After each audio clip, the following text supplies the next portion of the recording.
Hello students, कैसे हैं आप लोग। तो हम टर्म को समझ रहे हैं। ये सेकंड पार्ट है ह्यूमन रिप्रोडक्शन वाले चैप्टर का, और इसके अंदर हम अभी बहुत सारी टर्म समझनी है। उनमें से एक टर्म हमारे सामने आई है जाइगोट। देखो जाइगोट क्या होता है।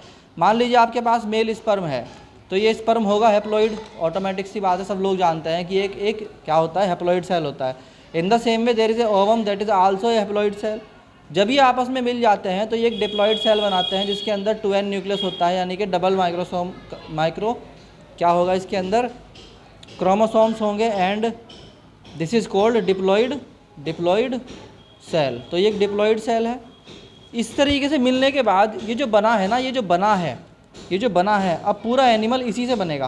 Complete animal will form from it. Complete animal will form कहाँ से बनेगा, इसी से बनेगा। विल फॉर्म फ्रॉम इट, यानी कि जब इंसान या कोई भी जानवर या कोई भी प्लांट पैदा होता है, तो उसके स्पर्म और ओवम जब मिलते हैं तो उसके अंदर जो पहला सेल बनता है, और उसी सेल का फिर क्या होना है, मल्टीप्लिकेशन होना है, रिप्लिकेशन होना है, और वही सेल अपने आप को क्या करता रहेगा, बार बार 1 से 2, 2 से 4, 4 से 6, 8, 12 इस तरीके से बढ़ते जाएंगे। जो बढ़ना है ना लगातार इनका, इसी से पूरी बॉडी बन जाती है। मतलब हम भी अगर बने हैं, इंसान भी, तो हमारा भी पहला सेल जो था वो स्पर्म और ओवम के मिलने से बना, मदर और फादर के।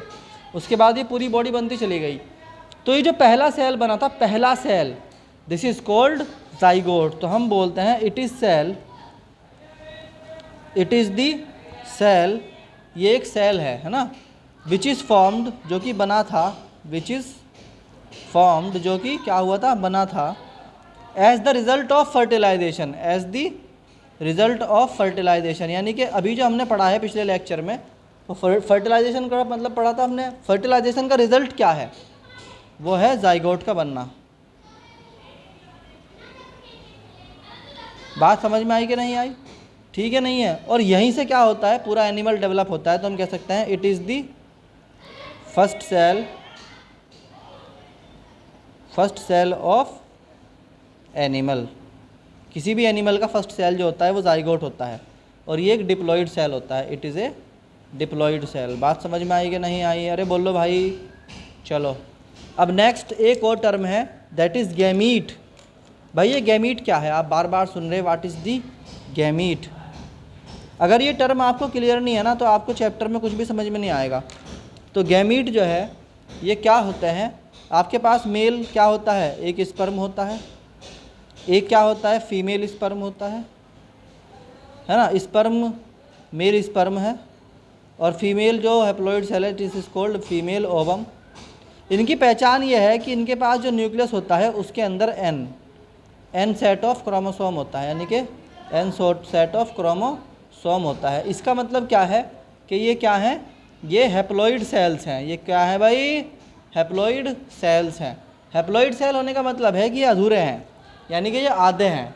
क्योंकि कोई भी सोमेटिक सेल जो होगा वो पूरा होगा, यानी कि उसके अंदर 2n होगा। जैसे ह्यूमन के अंदर 46 होता है, तो 46 का मतलब 2n है। अगर 2n 46 है तो n बराबर क्या हुआ, 23। इसका मतलब नॉर्मल ह्यूमन के अंदर जो स्पर्म होता है उसके अंदर भी 23 क्रोमोसोम होते हैं, और जो ओवम होता है उसके अंदर भी 23 क्रोमोसोम होते हैं। जब ये मिल जाते हैं आपस में, तब बनता है एक सोमेटिक सेल, डिप्लॉइड सेल। तो जो गैमीट है, ये गैमीट है, मतलब दिस इज़ दी गैमीट। ये जो आधा होता है ना, आधा अधूरा, this is called gamete, this is called gamete. तो गैमीट जो है वो क्या होते हैं, reproductive, they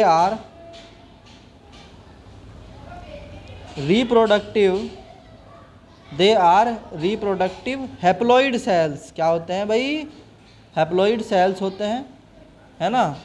that is male sperm and female ovum that are haploid. वे क्या है, that are haploid are called gamete. क्या होते हैं ये, गैमीट। वैन दे फ्यूज़, जब ये फ्यूज़ हो जाते हैं, जब ये मिल जाते हैं, when they fuse, then they क्या होते हैं, दे फॉर्म, तो वे बनाते हैं क्या, जाइगोट। ऐसे आप एक एक टर्म को याद कर लो, है ना, जाइगोट। आई बात समझ में। तो ये होता है आपका क्या, गैमीट। अब व्हाट इज़ दी गैमेटोजेनेसिस, एक वर्ड और है, उसको डेफिनेशन भी याद कर लो। What is the gametogenesis. अब देखो जेनेसिस जो लफ्ज़ है, वर्ड है, ये जो है ना होता है किसके लिए special, it is special for किसी भी चीज़ के फॉर्मेशन के लिए। तो गैमिटोजेनेसिस जो है ना वो आपको पता होना चाहिए कि गैमिटो का मतलब तो हो गया, इसे इससे वर्ड से पता लग रहा है आपको, गैमिटो का मतलब तो हो गया गैमीट, और जेनेसिस का मतलब हो गया बनना, यानी वो प्रोसेस जिसके अंदर गैमीट बनती है, दिस इज कॉल्ड गैमिटोजेनेसिस। तो हम कह सकते हैं कि formation of gamete is called, क्या कहलाता है, गैमिटोजेनेसिस। ये बात समझ में आई कि नहीं आई आपको? ठीक है, नहीं है? और एक बात और ध्यान रखना, इसमें भी दो वर्ड होते हैं। अगर स्पर्म बनना है तो उसे बोलते हैं स्पर्मेटोजेनेसिस, और अगर ओवम बन रहा है दिस इज कॉल्ड oogenesis। अभी दो वर्ड याद रखना, स्पर्मेटोजेनेसिस। स्पर्मेटोजेनेसिस का मतलब होता है द फॉर्मेशन ऑफ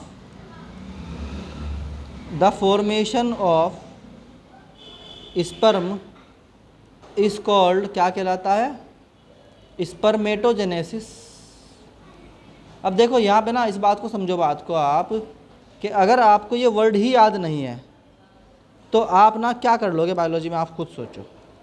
यानी आपको ना ये चैप्टर तो छोड़ दो, चैप्टर की हवा भी नहीं आएगी जब आप एनसीईआरटी से या किसी जगह से यूट्यूब वगैरह से पढ़ोगे। तो सबसे पहले आपको ना पता होना चाहिए what is the meaning of these words, क्योंकि यही वर्ड परेशान करते हैं बाद में।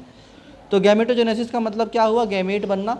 ये कॉमन टर्म है दोनों के लिए, ओवम के लिए भी और स्पर्म के लिए। मगर जब आप स्पेशली स्पर्म के लिए यूज़ करोगे किसी वर्ड को तो आप कहोगे स्पर्मेटोजेनेसिस, इसका मतलब हुआ स्पर्म बनने की प्रक्रिया को हम स्पर्मेटोजेनेसिस कहते हैं।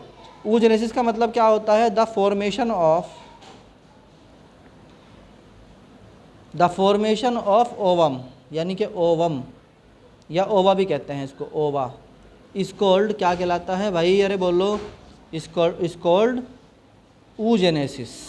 अब ये कर क्लियर हो गया आपको कि oogenesis का मतलब क्या है। अभी आपको यहाँ वहाँ चक्कर नहीं काटने पड़ेंगे, आपको समझ में आ जाएगा what is the meaning of this term.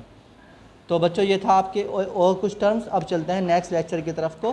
Thank you. इनको भाई एक बात और सुनो, इनको नोट करते रहो, इन्हें उतारते रहो। ये चैप्टर इसी तरीके से पूरा हो जाएगा।